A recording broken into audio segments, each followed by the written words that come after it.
Hello and welcome to the part 2 of the Practical Approach to SVT Diagnosis series.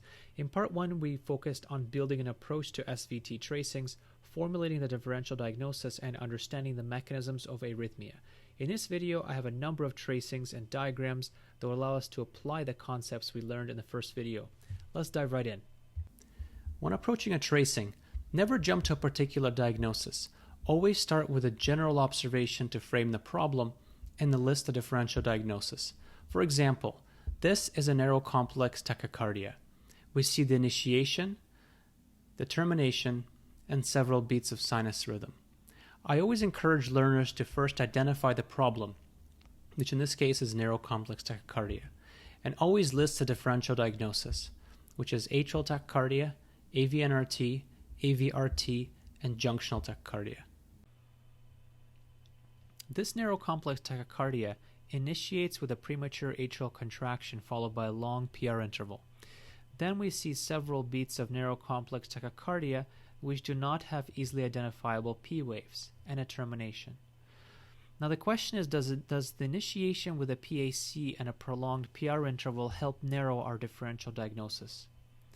So let's look at each item on our differential diagnosis list and determine whether this observation can be explained by the mechanism of that particular arrhythmia. Let's first start with an atrial tachycardia. In an atrial tachycardia, it is conceivable that it initiates with a PAC, or the first beat of an atrial tachycardia. Then there's a delay in the AV node called a decrement, which is a response to prematurely stimulating the AV node, and this is a physiological response to a premature stimulus. So yes, this observation can certainly be explained by an atrial tachycardia and is still on the differential diagnosis list. Next, let's look at AVNRT. As with our prior examples, it is very conceivable that an AVNRT initiates with a PAC, which blocks in the fast pathway, preferentially engages the slow pathway, and initiates the tachycardia. And the slow pathway conduction manifests as a prolonged PR interval. So yes, AVNRT can certainly explain this finding, and it is still on the differential diagnosis. Next, let's look at AVRT. AVRT very commonly initiates with a PAC, which blocks in the accessory pathway anterogradely, goes down the AV node, where we experience a physiological decrement, as we did with an atrial tachycardia, and then the AVRT initiates. So yes, this can certainly be explained by AVRT. Finally, let's look at JT. It is very unusual for JT to initiate with a premature atrial contraction. However, could this be the first beat of JT? It is possible. However, if this is the first beat of JT, then there has to be a block to the ventricles, which is very unlikely that the block to the ventricles and the JT initiated on the same beat. Hence, JT is quite unlikely and can be removed from our list of differentials. Here we have a narrow complex tachycardia, which has the usual differential diagnosis of AT, AVNRT, AVRT, and JT. Here we have the initiation of the tachycardia, and as you can see, it initiates with a PAC without PR prolongation. So let's work through each of our differential diagnoses list and the mechanisms of each to determine which is compatible or incompatible with this observation. So first we have an atrial tachycardia. An atrial tachycardia is a mechanism that's entirely contained within the atrium, and it does not require a delay in the AV node to initiate or sustain itself. So this type of initiation is compatible with an atrial tachycardia. Next, let's look at AVNRT. If you recall, AVNRT is a macro reentry circuit that's entirely contained within the AV node, and it generally initiates with a PAC, which blocks in the fast pathway, which is not yet recovered from the prior activation, and it often comes down the slow pathway, and the delay in the conduction within the slow pathway is required because it gives time for the fast pathway to recover, such that when the signal exits, it's able to conduct up the fast pathway and re-excite atrial tissue in order to complete the macro reentry circuit. So AVNRT generally requires a delay in the AV node to initiate. So this type of initiation would not be compatible with AVNRT. Now let's look at AVRT. AVRT is a macro reentry circuit involving the atrium, the AV node, the bundle branches, the myocardium, and the accessory pathway. In orthodromic AVRT, it generally initiates with a PAC or a PVC. The PAC blocks in the accessory pathway anterogradely, and it conducts down the AV node, and the delay in the AV node is required because it gives time for the accessory pathway to recover. So when the signal reaches the accessory pathway, it's now recovered and it's able to conduct back up to the atria and re-excite atrial tissue and complete the macro reentry circuit. So PR prolongation or the delay in the AV node is required for initiation of an AVRT. Lastly, let's look at JT. JT generally does not initiate with a PAC, so it can be ruled out for this tracing. And if this was the first beat of JT, as you notice, it's missing the V, so it would have to conduct up to the atria and block below the His to the V, which is very uncommon and unlikely. So JT can be ruled out for this tracing. The termination of the arrhythmia can certainly hold clues and help exclude some items on your differential diagnosis list. Here we have a narrow complex tachycardia. We have the termination, then we have two sinus beats that are not pre-excited. The narrow complex tachycardia has the same differential diagnosis list of AT, AVNRT, AVRT, and JT. Here we have the termination, and if you notice, it terminates on an A, on a P wave. I'm fairly positive, fairly assured that this is a P wave, because if we template this T wave and compare it to the one in sinus rhythm, we no longer see that high frequency deflection that we were seeing in the tachycardia. So this has to be a P wave. Now let's work through each mechanism of our differential diagnosis list to determine which is compatible or incompatible with this type of termination on an A. First, let's start with an atrial tachycardia. For an atrial tachycardia to terminate this way, whatever mechanism it was in the atrium, it would have to stop, and the last cycle would have to block in the AV node and not make it to the ventricles to produce a QRS, because there's no QRS after this P wave. So this requires two events to happen to two independent structures of the heart, and it's very unlikely. It could happen by coincidence, but it's very unlikely, and you can especially be assured if you see this more than once. So AT can be ruled out if we see a termination on a P wave.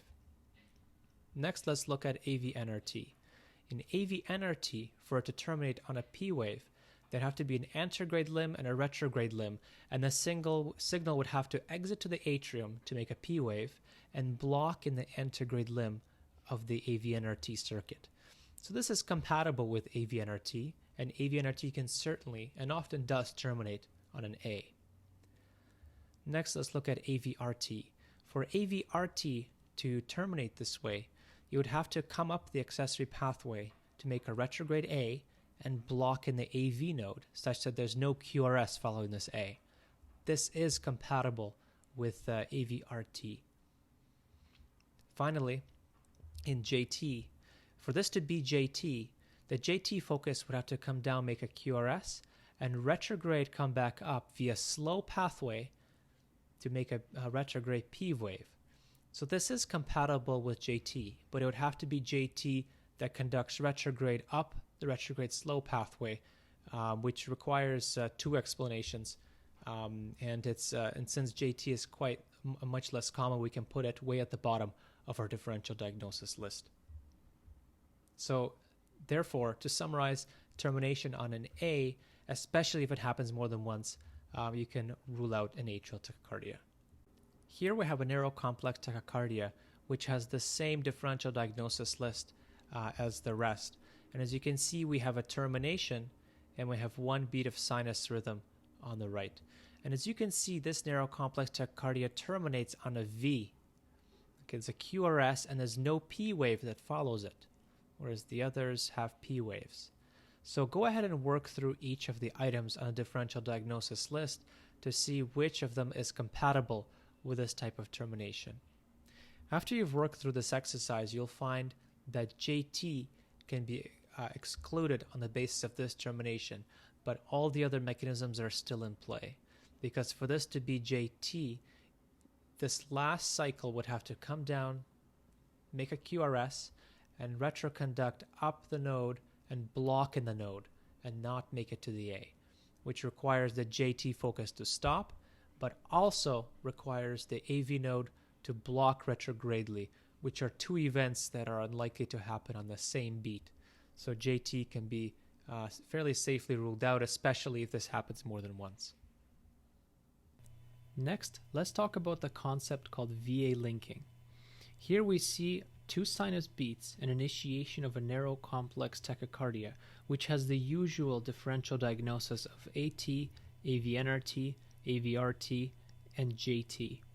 This narrow complex tachycardia initiates with a PAC followed by a slightly prolonged PR interval. And as we learned in the previous example, this does not help us rule out any of the differential diagnosis items. However, there's something here that may be helpful, and that's called VA linking. The VA time is measured from the onset of the QRS to the next P wave, and it can be measured over several cycles at the initiation of the tachycardia. As you can see, there's slight wobble in the cycle length of this tachycardia. However, the VA time stays completely fixed. This suggests that this QRS is mechanistically linked to the following P wave. Now let's use this observation to go through our differential diagnosis list to see what we can rule out.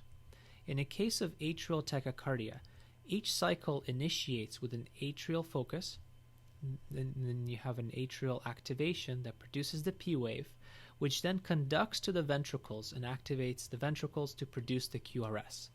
Each QRS that's produced is related mechanistically to the prior atrial activation or the prior P wave and has nothing to do with when the next atrial activation will take place. So the VA linking helps rule out an atrial tachycardia. This is especially helpful at the beginning of the SVT when then there is a wobble in the tachycardia cycle length, which can be caused by the PR prolongation or simply a ramp up and ramp down phenomenon of an automatic atrial tachycardia. Now let's look at AVNRT. With each cycle of AVNRT, the slow pathway engages the fibers that lead directly to the ventricle and the atria. So the ventricles are linked to the atrial activation. So certainly AV node reentry is possible.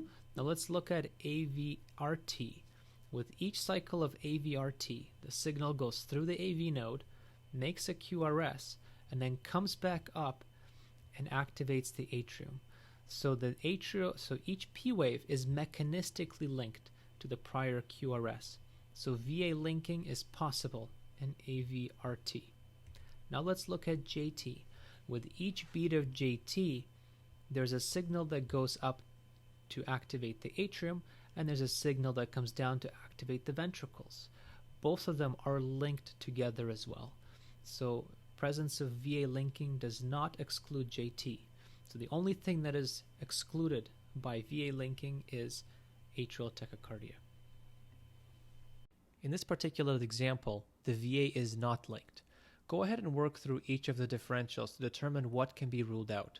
You'll find that none of the differentials can be ruled out. The retrograde limb of macro reentry circuits, the one that causes atrial activation, can decrement, which can prolong or shorten the VA time. Hence, the absence of VA linking is often not helpful in ruling out any differential diagnoses. However, many experienced electrophysiologists will say if there is so much variability in the VA time, it's very unlikely that the atria are linked to the prior ventricular activation, and this would generally be in favor of atrial tachycardia. The last feature that we'll talk about that will help you with your differential diagnosis is the AV relationship, or the RP time.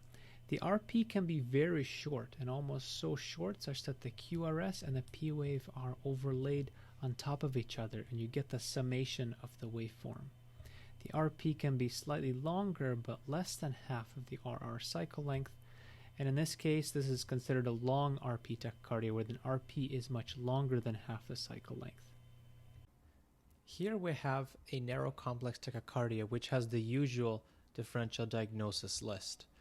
And here we have the initiation of an atrial tachycardia with a long PR, which we know from previous does not help rule out any diagnoses. And as you can see, we also have an identifiable P wave here that's fused with the tail portion of that QRS. In fact, this arrow should be pointing right here at this pseudo or prime, so-called. I know that this is a P wave because if I template this and compare it to the QRS and sinus rhythm, this R prime is not there. So this is very likely a P wave. And if you notice, the RP time, or the VA time, is very short. Now let's work through each item on our differential diagnosis list, determine which of the differentials can be ruled in or ruled out by a very short VA tachycardia, or so-called P on QRS tachycardia. So first let's look at atrial tachycardia. This atrial tachycardia could explain this observation because for every time a P wave is created, there would be a conduction down the AV node, and the AV node slows the conduction and can create a long PR interval before the next QRS is made. So if this was an atrial tachycardia, you would have to have a very long PR interval, or rather you would have to conduct down the slow pathway to the ventricles. So an atrial tachycardia can explain this VA time. However, you would also have to invoke that there's a slow pathway conduction happening, which are two items, and hence atrial tachycardia is less likely. Also, if you notice from our previous conversation, the VA here is linked quite perfectly. So this is further evidence against atrial tachycardia. Now let's look at AVNRT as a possibility. In fact, this is a classic ACG of typical AVNRT with a very short VA time.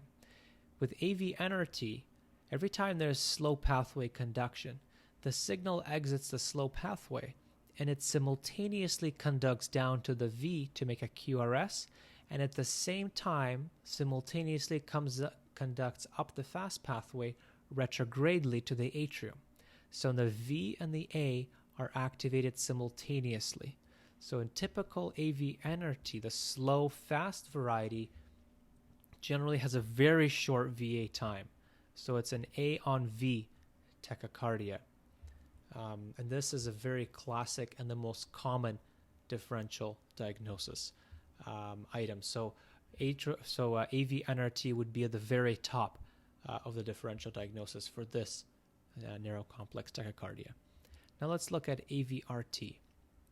For this to be explained by AVRT, the signal has to come down the AV node, the delay, which creates this long delay, and then it has to conduct down to make a QRS and re-engage the accessory pathway, which is basal. And this requires time for the stimulus to exit the bundles, conduct through the myocardium, and re-engage the accessory pathway. And this VA time is too short to activate the accessory pathway, so it can create another retrograde P wave. So a lot of electrophysiologists would look at this and say this VA time is far too short to be AVRT. So AVRT can be excluded on the basis of this finding. Oftentimes for AVRT, the P wave would be well separated from the QRS because it takes time for it to conduct and get to the accessory pathway on the annulus. Next, let's look at JT. JT is very similar to AVNRT. It's an A on V tachycardia. So basically, essentially what this is, because with every cycle of JT, the signal conducts down to the ventricles and simultaneously conducts retrograde up to the atrium. So the atrial activation, ventricular activation occurs simultaneously. It's an A on V tachycardia. So this could very well be JT. However, there's other reasons why this is not JT, because it initiates with a PAC, which is uncommon for JT. And also JT is so uncommon in an adult population that we automatically put it very low on the list. So overall, this is almost certainly AVNRT. However, for those that are purists, JT is not quite ruled out. This is a narrow complex tachycardia which has the same differential diagnosis list as before. However, if you note, this is a long VA tachycardia or long RP tachycardia.